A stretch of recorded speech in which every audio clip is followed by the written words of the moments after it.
लोगों के खिलाफ एफआईआर दर्ज है, जिन विधायकों के खिलाफ, वो कह रहे हैं कि हम बेकसूर हैं। अगर बेकसूर है तो भागे भागे क्यों फिर रहे हैं? अपने आप को सरेंडर करने खुद पुलिस थाने क्यों नहीं चले जाते कि भैया मैं आपके सामने हूं, मैंने कुछ नहीं किया? ठीक कह रहे हैं आप, बिल्कुल। आप तो ऐसा बता रहे हैं कि हम बेकसूर हैं, हम चले जाएं। हम बेकसूर हैं, हम सदन में आए, हम सदन से गए, हम क्षेत्र में घूम रहे हैं, हमारे सारे विधायक क्षेत्र में घूम रहे हैं, लगातार 4 दिन रहे।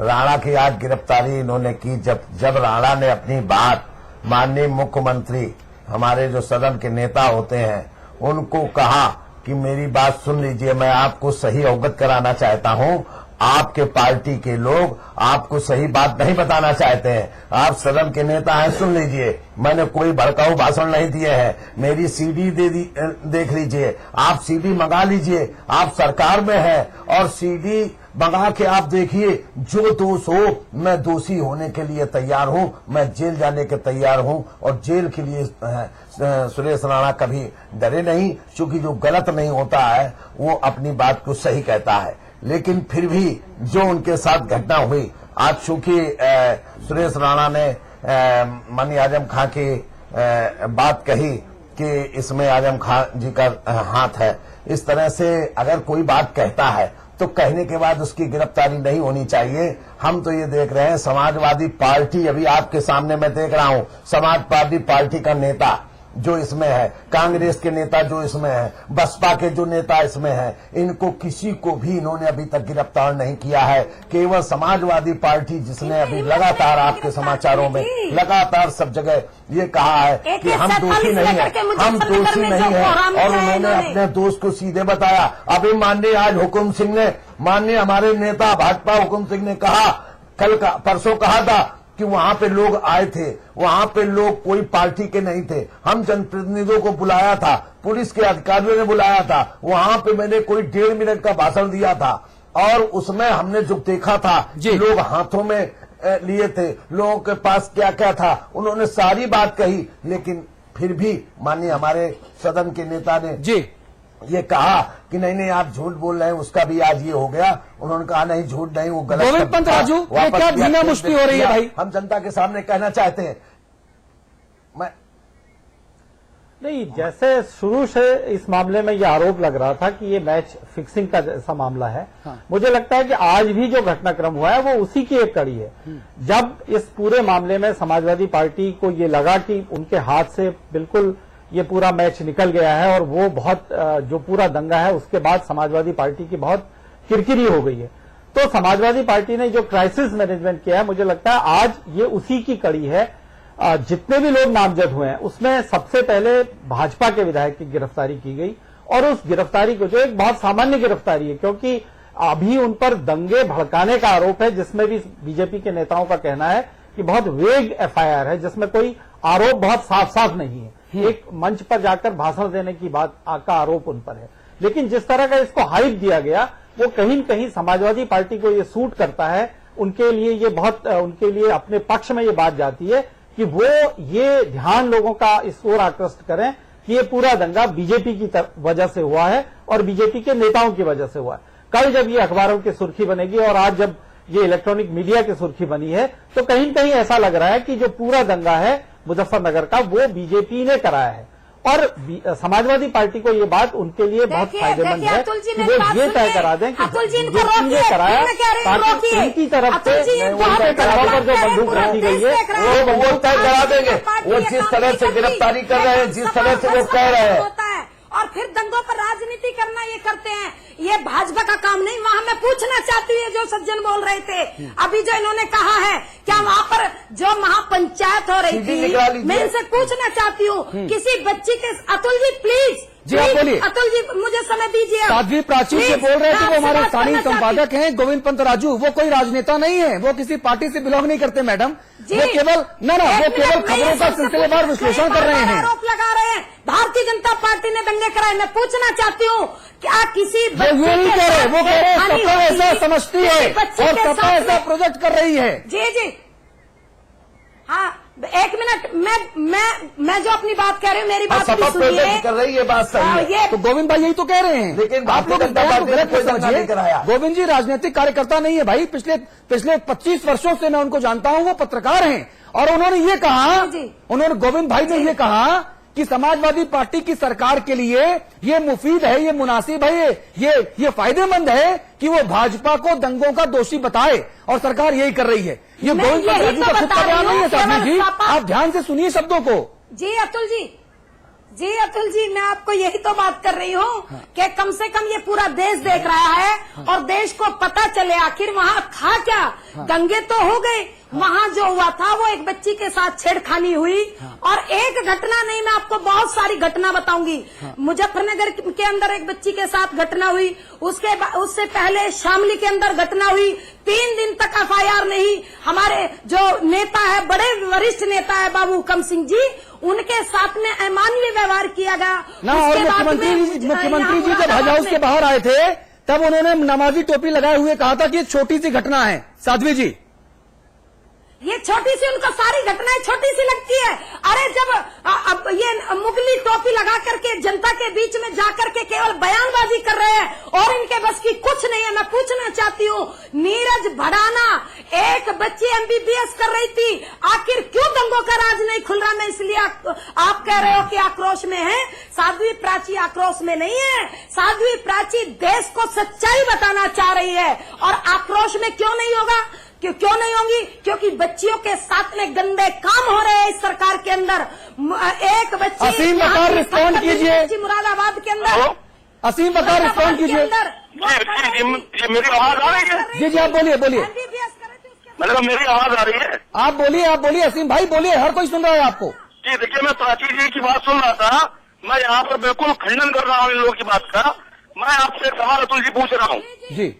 और इन सब जो जितने लोग यहाँ पे बैठे हैं इनसे पूछ रहा हूँ कि समाजवादी पार्टी के इतिहास में एक भी आदमी का नाम बताइए, एक भी रिकॉर्ड में कोई ऐसा नाम बताइए जिस पर दंगों का आरोप हो, जो दंगों के मामले में जेल गया हो। जी, साध्वी प्राची मेरी बात पूरी हो जाने दीजिए, मेरी बात पूरी। इस वक्त उत्तर प्रदेश में जो भारतीय जनता पार्टी के कमान हाथ में लिए हुए हैं अमित शाह साहब, वो जेल में, उन पर आरोप। जिनको असीम बकार साहब, आपके 18 महीने की सरकार में 107 दंगों के आरोप हैं। क्या 107 दंगों में हर जगह भाजपा वालों ने जाकर दिया सलाह लगाई? अगर हाँ, तो आपकी सरकार नाकाम क्यों बनी रही? इस सवाल का जवाब मैं लूंगा। एक ब्रेक ले रहे हैं। टीवी की मजबूरी है। आप सभी लोग थोड़ा पानी पी लीजिए, मुझे भी पानी की जरूरत है। एक ब्रेक ले रहे हैं, तुरंत लौट के आते हैं। आपको आश्वासन दिलाता हूँ, काम करेंगे, डिटेल में ज्ञापन देंगे। आपको कहना चाहूंगा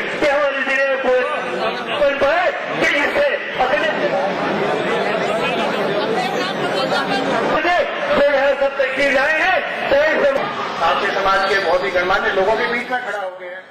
समाचार प्लस चैनल पर प्रसारित होने वाले किसी भी कार्यक्रम में अगर कोई भी गणमान्य महानुभाव अपने विचार व्यक्त करता है, तो उनके विचारों से सहमत अथवा असहमत होना चैनल की संपादकीय टीम के लिए आवश्यक कतई नहीं है। मुखरित किए गए विचार उनके निजी होते हैं। हम अभिव्यक्ति की स्वतंत्रता के मूल अधिकार की पालना में विश्वास रखते हैं। समाचार विशेष से संबंधित सभी पक्षों की राय का हम पूर्ण रूपेण सम्मान करेंगे। डिफेंस का जुनून सवार है, स्ट्रेंथ के लिए यही देती हूँ। इस इंटेलिजेंट सुपरमैन को खीर बहुत पसंद है। हस्बैंड को ऑफिस में भी बिरयानी चाहिए। ब्रेकफास्ट, लंच, Ashley क्या? Julie, my love, you're the love of my life. Julie,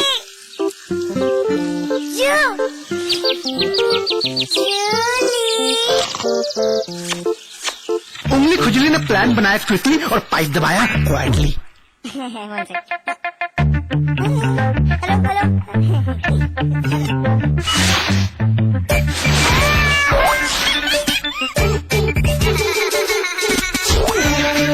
refreshing mini gums. Ashley क्या?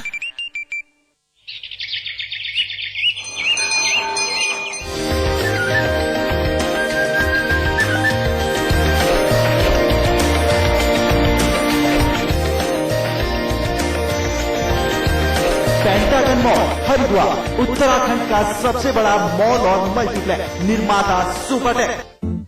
खोल दो इन खिड़कियों को, इन दरवाजों को, हाथों को फिर से हाथों में डालो, किसी को गुदगुदाओ, दोस्ती करो, मोहब्बत करो,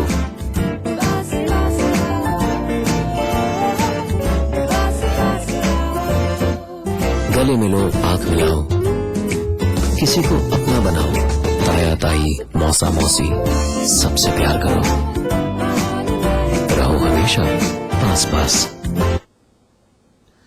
चलिए चर्चा को फिर आगे बढ़ाते हैं। एक ये बताइए साध्वी जी, आप हमारे पास हैं, आपसे ज्यादा बातें इसलिए कर रहा हूं क्योंकि आपके खिलाफ एफआईआर है, आप तक यूपी पुलिस पहुंच नहीं पा रही, लेकिन आप मीडिया चैनल्स पर हमारे स्टूडियोज में लगातार मौजूद हैं। आपका एक बयान मेरे पास है जो आपने 12 सितंबर 2013 को दिया। इसमें आपने कहा कि मैंने कोई भावनाएं नहीं भड़काई हैं, मैं संत हूं और संत समाज की रोटी खाता है। वहां बेटी बचाओ पंचायत थी, किसी की भावनाओं को आहत करने का कार्यक्रम नहीं था। इसके बाद आप आगे कहती हैं कि सिर्फ आरोप लगाने से काम नहीं चलेगा, मैंने राष्ट्र रक्षा और समाज रक्षा का संकल्प लिया है, मैंने वहां रानी लक्ष्मीबाई का काम किया है। बेटियां खतरे में हैं, पश्चिमी उत्तर प्रदेश में तांडव चल रहा है। भाई रानी लक्ष्मीबाई ऐसा करती थी क्या? मैं तो पहली बार सुन रहा हूं, मुझे इतिहास की थोड़ी बहुत नॉलेज है लेकिन इतनी ज्यादा नहीं थी। अतुल जी प्लीज, बहुत अच्छा कहा आपने, मैंने रानी लक्ष्मीबाई का काम किया है। क्यों किया? अब सुनिए, देखिए केवल एक घटना नहीं है मुजफ्फरनगर की, बहुत सारी घटनाएं जिन पर पर्दा डाल दिया जाता है। इस सरकार का काम केवल यही है, जहां जहां आजम खां के शेयर हैं या मास्टरमाइंड आजम खां कराते हैं, भाई आप आजम खान साहब के पीछे पड़ गए, पर्दा डाल दिया जाता है। नहीं, आप बात तो सुनिए एक बार। तीर्थंकर यूनिवर्सिटी मुरादाबाद के अंदर एक बच्ची नीरज बड़ाना एमबीबीएस कर रही थी, वहां उसके साथ रेप हुआ और उसको मार दिया गया बेरहमी के साथ। आजम खान का नाम कैसे ले सकती हैं? कैसी बात आप कर रही हैं? इसीलिए क्योंकि तीर्थंकर यूनिवर्सिटी में उसका शेयर है, इसीलिए उसका नाम है। आप पहले उसको समझिए, उसको जानने की कोशिश तो करिए। आप जानना नहीं चाहते अतुल जी, आप कुछ और मुद्दे उठा लेते हैं बीच में। आप पहले जानिए कि हकीकत क्या है। इस सरकार की जो हकीकत है वो सच्चाई जनता के सामने। अरे असीम बकार साहब, साध्वी प्राची खुद को रानी लक्ष्मीबाई कह रही है, कहती है मैं बेटियों को बचाने निकली हूँ। ये कैसी दलील दे रही है भाई? जी, इनके रानी लक्ष्मी बहुत है। मैं आपको बताता हूँ, मैं आपसे कहना चाह रहा हूँ, भाई पूरा बहुत प्रदेश सुन रहा है। शामली भी गई, भारतीय जनता पार्टी के कितने लीडर ऐसे हैं जिन पर पहले भी दंगों के आरोप लगे और बहुत से लीडर इनके जेल गए। आज अमित शाह जो उत्तर प्रदेश के इंचार्ज बने हुए हैं, ये कोई बड़ी ये साफ सुथरे आदमी नहीं है, जिनको प्रधानमंत्री बनाने का दावा कर रहे हैं। इन्हें अमित शाह, उनका भी इतिहास बहुत काला है। आजम खां बड़े साफ सुथरे दिखाई दे रहे हैं। पूर्व मुख्यमंत्री हुआ करते हुए जनाब कल्याण सिंह साहब। बकार साहब एक बात कहूं, बकार साहब मैं किसी पार्टी का सदस्य नहीं हूं, लेकिन आजम खान साहब के खिलाफ भी कोई बहुत अच्छा इतिहास नहीं है। आजम खान साहब मुलायम सिंह जी और अखिलेश जी के लिए आदरणीय रहे होंगे, लेकिन जिस देश में रहते हैं उसी भारत मां को डायन कहा था उन्होंने। मुकदमा हुआ था मुलायम सिंह जी की पिछली सरकार में, मुकदमा वापस हुआ था। भारत मां को डायन कहने वाले आजम खां, वो उसको रिस्पॉन्ड कीजिए। और मुजफ्फरनगर का दंगों का मास्टर असीम बकार जवाब दीजिए। चला रहा है क्या? आजम खान साहब ने भारत मां को डायन कहा था कि नहीं कहा था? मुकदमा हुआ था कि नहीं हुआ था? नहीं, आधा भाषण ना सुनिए, आप उनका पूरा भाषण सुनिए, उनकी पूरी स्थिति सुनिएगा तो आपको पूरी बातें सब समझ में आ जाएंगी। गजब बात आप कह रहे हैं भाई। आजम खान साहब ने समाचार पत्र के कैमरे पर यह कहा कि पिछले 21 वर्ष में साध्वी जी एक मिनट, साध्वी जी हम सब लोग बोलेंगे तो फिर जनता सुन नहीं पाएगी ना। हम लोग एक एक करके बोले ताकि जनता सुन पाए, समझ पाए, हमारे विचारों से सहमत या असहमत खुद को होना तय कर पाए। असीम बकार साहब, बहुत गर्मा गर्मी हो गई, मैं चाहता हूं, हम सब लोग पानी पी चुके हैं, ब्रेक के बाद बात कर रहे हैं। आजम खान साहब ने समाचार प्लस के कैमरे पर बातचीत करते हुए कहा था कि पिछले 21 वर्षों में उत्तर प्रदेश में एक पीसीएस ऑफिसर बना। समाचार प्लस ने एक पूरी सूची दिखाई थी जिसमें हमने 21 पीसीएस ऑफिसर्स के नाम बताए थे, 11 पीपीएस ऑफिसर्स के नाम बताए थे। जियाउल हक साहब हमारे बीच नहीं है, वरना उनका नाम शामिल करें तो 12 पीपीएस ऑफिसर हैं। और उस पोस्ट पे हैं जो सीडीओ बन गए, जो कमिश्नर बन गए, जो मंडलायुक्त बन गए, जो आगे निकल गए।